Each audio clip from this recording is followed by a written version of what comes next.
जय हिंद दोस्तों, 8वें वेतन आयोग के ऊपर 23 अप्रैल को फाइनल मीटिंग का बुलावा, संदेश और लेटर आ गया है। ये लेटर आपके सामने है। आखिर इस मीटिंग में क्या क्या होगा, कौन कौन अटेंड करेंगे।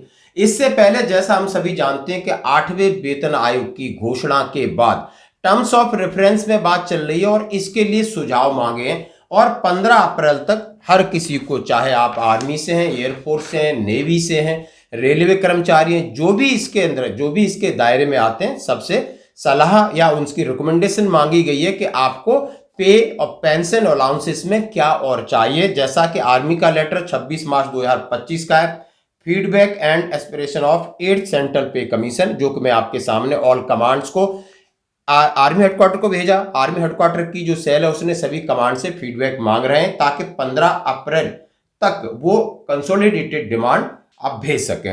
अब मैं बात करूंगा टर्म्स ऑफ रेफरेंस के ऊपर फाइनल मीटिंग है, यानी जितने सभी जगह से जो भी रिकमेंडेशन, जो भी डिमांड्स हैं आ जाएंगे और उनके ऊपर एक मीटिंग होगी और वो है 23/4/2025 बुधवार को। उसका लेटर निकल चुका है। Government of India, ministry of personnel, PG and pensioners, department of personnel and training persons, आप JCS section, 2nd floor, dated 24 March 2025 और एड्रेस किया है Shri Shiv Gopal Mishra, secretary staff side के, नेशनल काउंसिलिंग, फिरोसा रोड।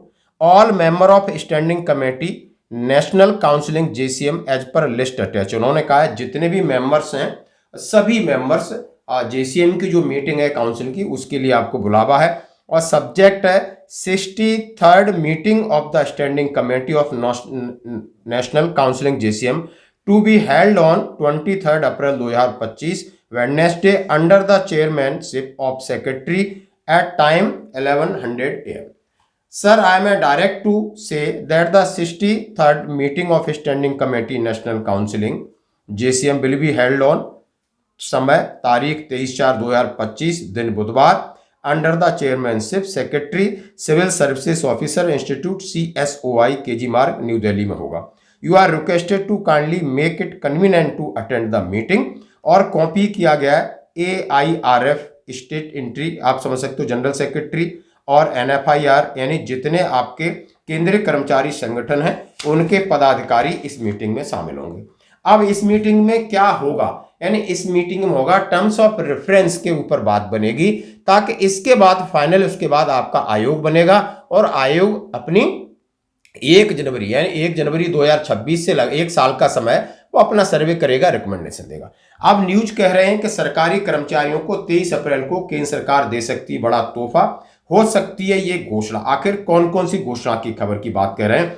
जैसे खबर कह रही है कि सरकारी कर्मचारियों की 23 अप्रैल 2025 को एक बहुत बड़ी मीटिंग है और इसको फाइनल मीटिंग के तौर पर देखा जा रहा है, क्योंकि इसमें सभी 8वें वेतन आयोग के एजेंडों के ऊपर महत्वपूर्ण चर्चा होने वाली है। अब महत्वपूर्ण चर्चा का विषय होगा टर्म्स ऑफ रेफरेंस में क्या क्या चीजें शामिल हैं। जैसे कि इनकी डिमांड थी कि आपने कॉमन फिटमेंट फैक्टर ही होना चाहिए। इनकी डिमांड थी कि 50% डीए को आप इसमें मर्ज कर दो। इनकी डिमांड थी कि फैमिली यूनिट को 3 से बढ़ाकर 5 कर दो, पेरेंट्स को जोड़ दो। एक्वायर्ड जो फॉर्मूला है, जो पुराने ढांचे को बदलकर नई जो रिक्वायरमेंट्स हैं, नई चीज़ों की जरूरत है एक परिवार को, उनमें सारी चीज़ों को ऐड करिए। उन्होंने कहा पे लेवल 1 और 2 और 3 और 4 को मर्ज करके चार्ज की जगह 2 आप पे लेवल बना दीजिए। और कहा है उन्होंने फिटमेंट फैक्टर कम से कम 2.57 से कम होना ही नहीं चाहिए और 2.86 हो सकता है। और इसके साथ उन्होंने कहा है कि जो मुद्दे हैं 5% पेंशन बढ़ोतरी का, नॉशनल इंक्रीमेंट वाला मुद्दा हो या आपका कम्यूटेशन रिकवरी के मुद्दे हो, जो 7वें वेतन आयोग की कुछ अनोमली जो पेंडिंग मुद्दों को उसके अंदर पहले उसका निपटारा कर दिया जाए। अब एक और समस्या खड़ी हो गई है, जैसे कि सरकार ने 25 मार्च को एक अधिसूचना, एक नया बिल बनाया कि पेंशनर में असमानता हो सकती, भेदभाव हो सकता है। अब ये भेदभाव किसको सीधा प्रभावित करेगा, उसको टर्म्स ऑफ रेफरेंस में इंक्लूड करना पड़ेगा कि इसको प्रभाव करेगा या नहीं करेगा। यानी अभी आप छोड़ दोगे तो आपकी मनमानी रहेगी, यानी इस 8वें वेतन के टर्म्स ऑफ रेफरेंस में आपको चीज शामिल करनी पड़ेगी। इसी को लेकर कहा है कि सरकारी कर्मचारियों को 23 अप्रैल को जो बैठक होने वाली है, तो उसमें जेसीएम में महत्वपूर्ण चर्चाएं हो सकती हैं। टर्म्स ऑफ रेफरेंस का फाइनल होगा।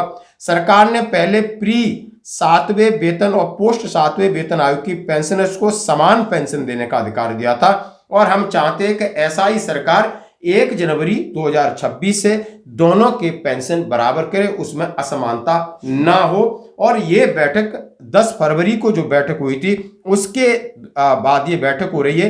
ये बहुत महत्वपूर्ण बैठक है दोस्तों।